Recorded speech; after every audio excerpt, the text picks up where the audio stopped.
Welcome to Client Chat, produced by Genesis Creations Entertainment. I'm your host, Bonnie Vent. Our special guest today is Brian Zimmerman. Brian Zimmerman is a published author, a creative content creator for children's television, as well as a professional puppeteer. He's lived all over the world and has spent the last 10 years in Asia directing voices for animation. Brian's passion is to teach kids the world over the importance of friendship, environmental awareness, and being a positive contributor to our planet. Welcome to the show, Brian. Well, thank you, Bonnie. It's my pleasure to be here, and I appreciate you taking the time to chat with me. Well, you certainly wear a lot of hats in the entertainment industry, Brian. What got you started writing? Well, that's a good question, Bonnie. It really started back when I was about 14 years old. Uh-huh. I mean, at an early age, I got into puppetry, and I was doing a lot of creative things, and I loved to draw, and I would sit and doodle in my free time in class and things like that.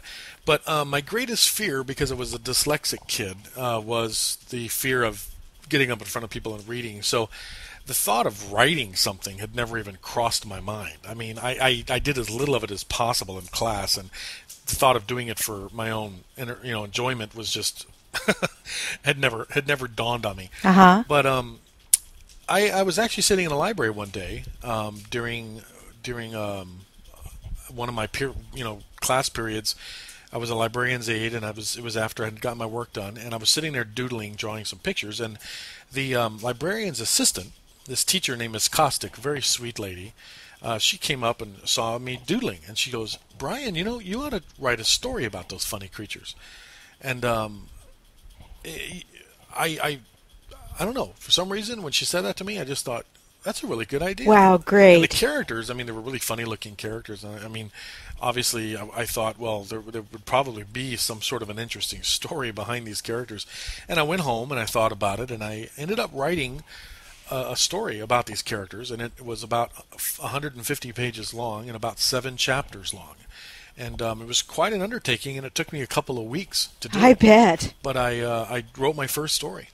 And that story back then from what it was back then, it's now been tweaked a bit.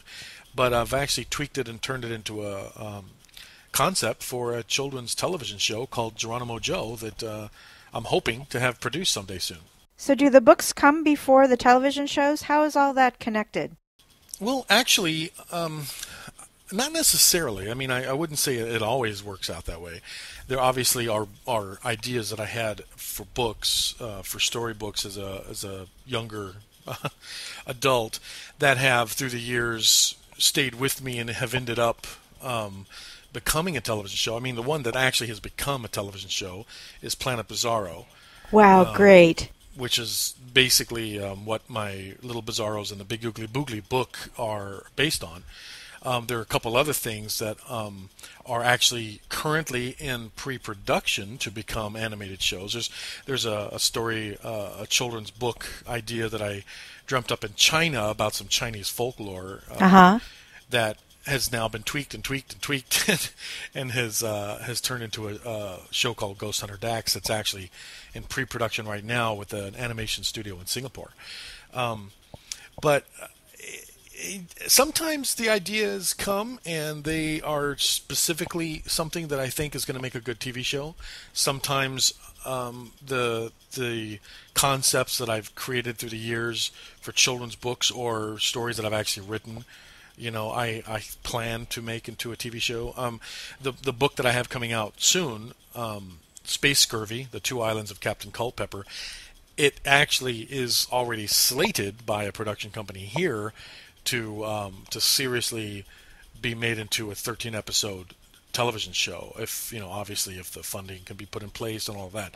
But the production studio is very interested in it. So I mean, sometimes it works that way. Sometimes it starts off a story and it ends up turning into something bigger. Sometimes it just stays a story. Perfect example, Tweeker the Time Traveler, or the story of Tweeker the Time Traveler, one of the books that I have available now. I've kicked around the idea of maybe doing something with it, but it may just stay a book, and that's totally fine with me because, I like it the way it is. I actually have ideas for a sequel. Actually, that particular story, back when I wrote it, which was quite a few years ago, in its original form, Uh-huh. I actually wrote 3 complete children's fantasy adventure novels that were adventures of this character, Tweeker the Time Traveler. 2 of them throughout the years I've lost, and one of them I was able to keep a hold of, and that's the one that I ended up editing and re-editing and drawing the illustrations for, and voila, now it is a book that's available for sale. Wow, that's awesome. But anyway, it all depends on the process and how the creative process is working. So Brian, what do you think is the inspiration behind your books and your television projects? Well, that's really not an easy question, because the inspiration can come from a lot of places. It can come from something you see. There was one time when, as a puppet builder and puppet maker, I made these characters for this project I was doing. Winks the owl and Snores the bear. Well, this friend of mine, he was teasing me one day, and he, because I'm kind of a big, hairy guy, he started calling me Winky Bear. A combination of those 2 names, Winks the owl, Snores the bear.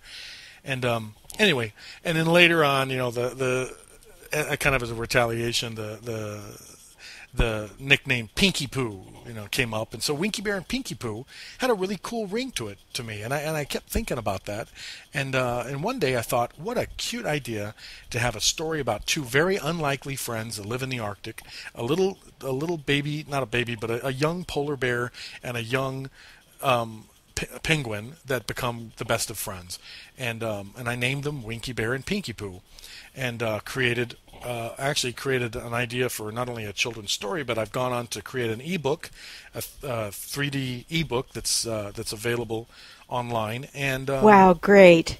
And actually the concept for a television show, for a preschool television show revolving around the alphabet, and that whole thing, and I worked for years on that, and actually it's gone pretty far, and it may be produced into a TV show, and it all came from the 2 funny names, Winky Bear and Pinky Poo. And then they're adorable characters. And I have a friend I work with closely on a lot of my projects. His name's Matt Fickner. He did a lot of the artwork, and he did artwork in one of my books, and he's done artwork for different projects. He created Winky Bear and Pinky Poo, or actually illustrated them for me, and came up with some really, really cool characters. So anyway, to answer your question, the inspiration can come from such a huge variety of places that it's really hard to pin it down. Most of us have no idea what it's like to be a puppeteer. Can you take us behind the scenes? What are some of the challenges or funny moments working with puppets in production? Well, I'd have to say my first love is puppetry, and everything that I've done to date has somehow come out of my work as a puppeteer, I would have to say. I got involved in puppetry when I was 10 years old. I started a local troupe. I was actually too young. You had to be 12 to be in it, but I was so avid and I pestered the teacher, or the woman who ran the group, so much that she let me in when I was 10. And within a couple of months, I was writing scripts and building puppets and making costumes and making sets, and she really saw the serious attitude that I had towards it. So that's really what got me all started. In puppetry, as a puppeteer, you have to create characters. I mean, you put a funny character on your hand, you have to give it a funny voice. And after years of doing this and creating all these different funny voices for my characters, that's kind of what got me into the voiceover work, the cartoon voiceover work, and then that led into directing. I mean, I spent years dubbing Japanese anime into English, and using all those wacky voices that I had created with my puppets. So that's kind of where my background comes with that. But here, since I've lived in Asia, I've kind of started taking my story ideas, turning them into television projects, and most recently, one of the big puppet projects that I did was that show I had mentioned before called Planet Bizarro.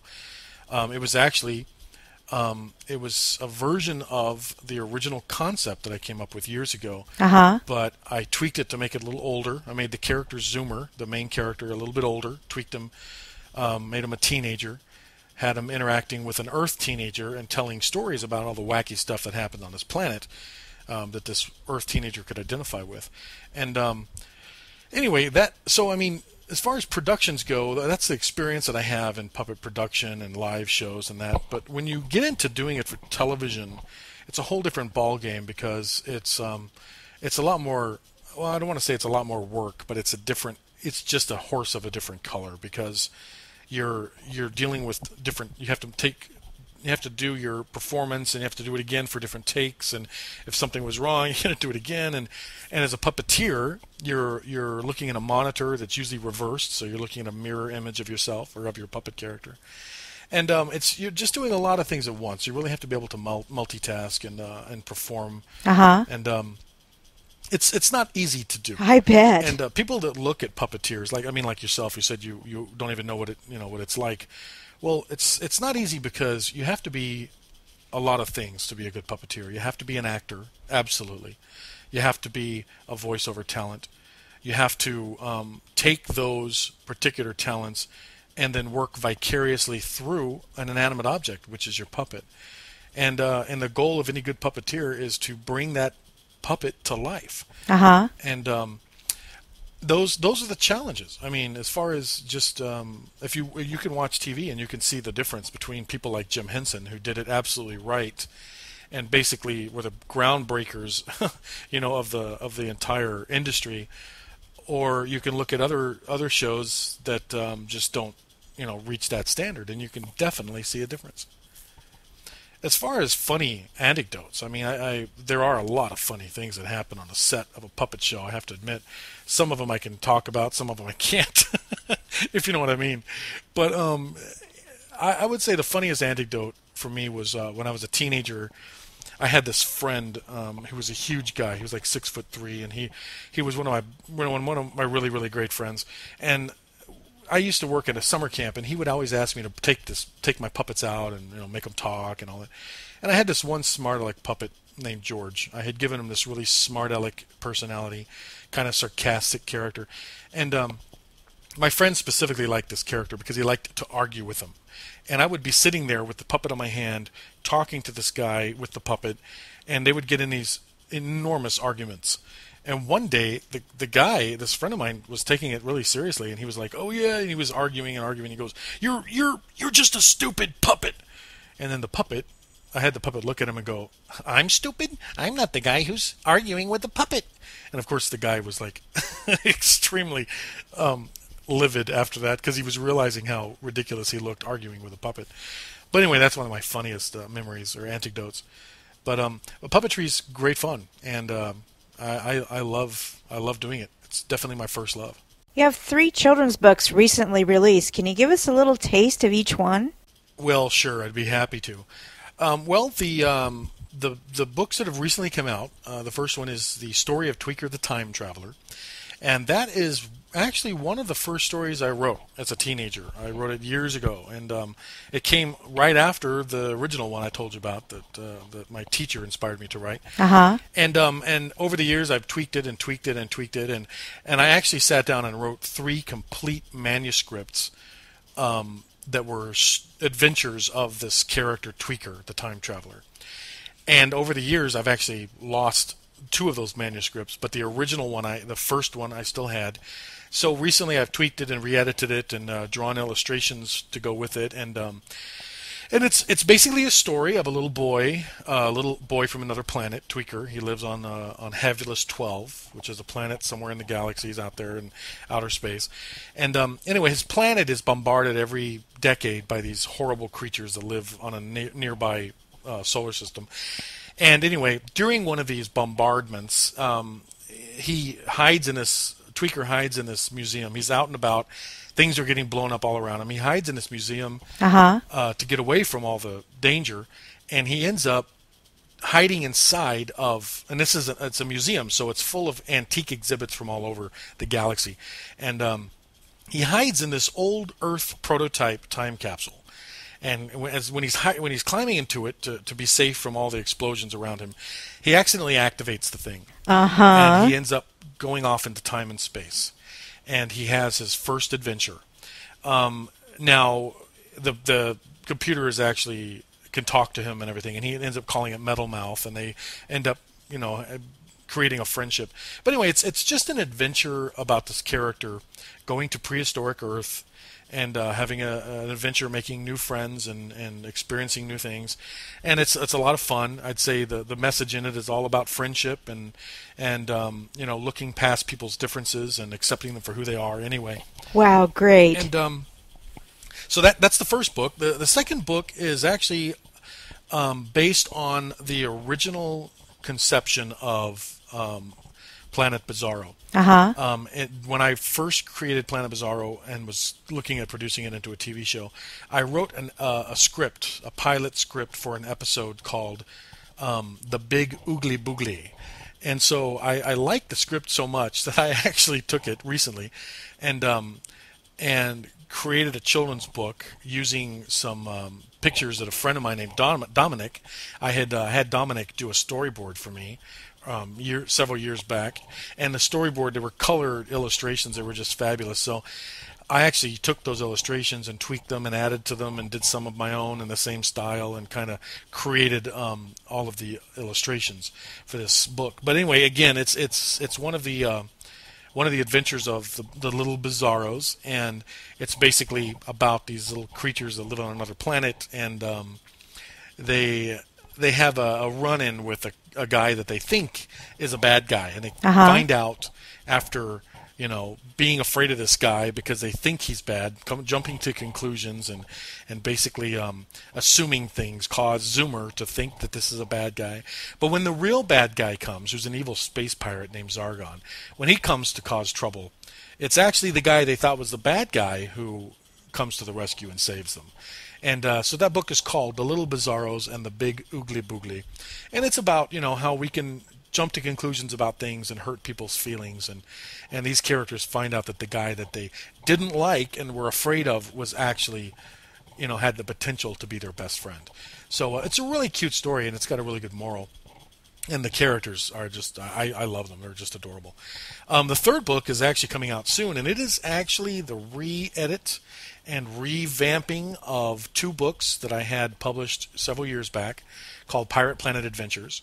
And what I did was I took those two books, and because when the publisher published them, I never was really happy with the job that was done with the edit, and they cut so much out to make room for for all of it to fit within the number of pages they wanted and all of that. So I just took the whole thing. I edited the two stories together into one book. My wonderful friend Matt Fickner, whom I mentioned before, drew all new, fresh, wonderful illustrations for it, and so it is now coming out in about a week or two, and it's called Space Scurvy: The Two Islands of Captain Culpepper. Wow, that's awesome. Again, it's a pirate adventure. I don't know why I'm stuck on outer space, Bonnie. I just love outer space. I've always loved, as a kid, I was mesmerized by the concept of outer space and time travel and all those kinds of things. So anyway, this is a story about a pirate adventure that takes place in outer space. And the first part of the story is basically a race against time and against the bad guy to find the biggest stash of pirate booty that's ever been hidden. And the second part of it is basically where our lead character and hero Chansey finds out that he's got to basically save his friends from a fate worse than death against the most surmountable odds. And anyway, it's a really good story, and again, it really punches the topics of friendship and just being there for people who need you, being a friend to people, doing what's important, doing the right thing.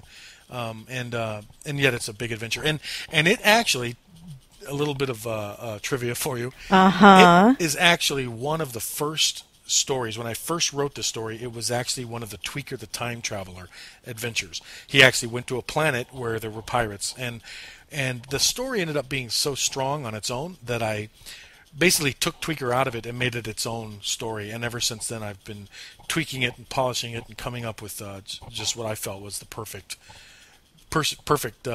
combination of adventure and moral fiber and just good, fun characters. It was great having you as our special guest. Thanks very much, Brian. Well, Bonnie, it was absolutely my pleasure, and I hope we can do it again sometime real soon. Thanks so much. Bye-bye. You can find Brian Zimmerman's books literally everywhere. Brian's website is www.brianzimmerman.biz. You can find his books online at amazon.com and barnesandnoble.com. It's also available on digital readers like Apple, Sony, Kindle, etc. If you don't see it on the bookshelf at your local bookstore, ask for it. Client Chat is produced by Genesis Creations Entertainment. Until next time, I'm your host, Bonnie Vent.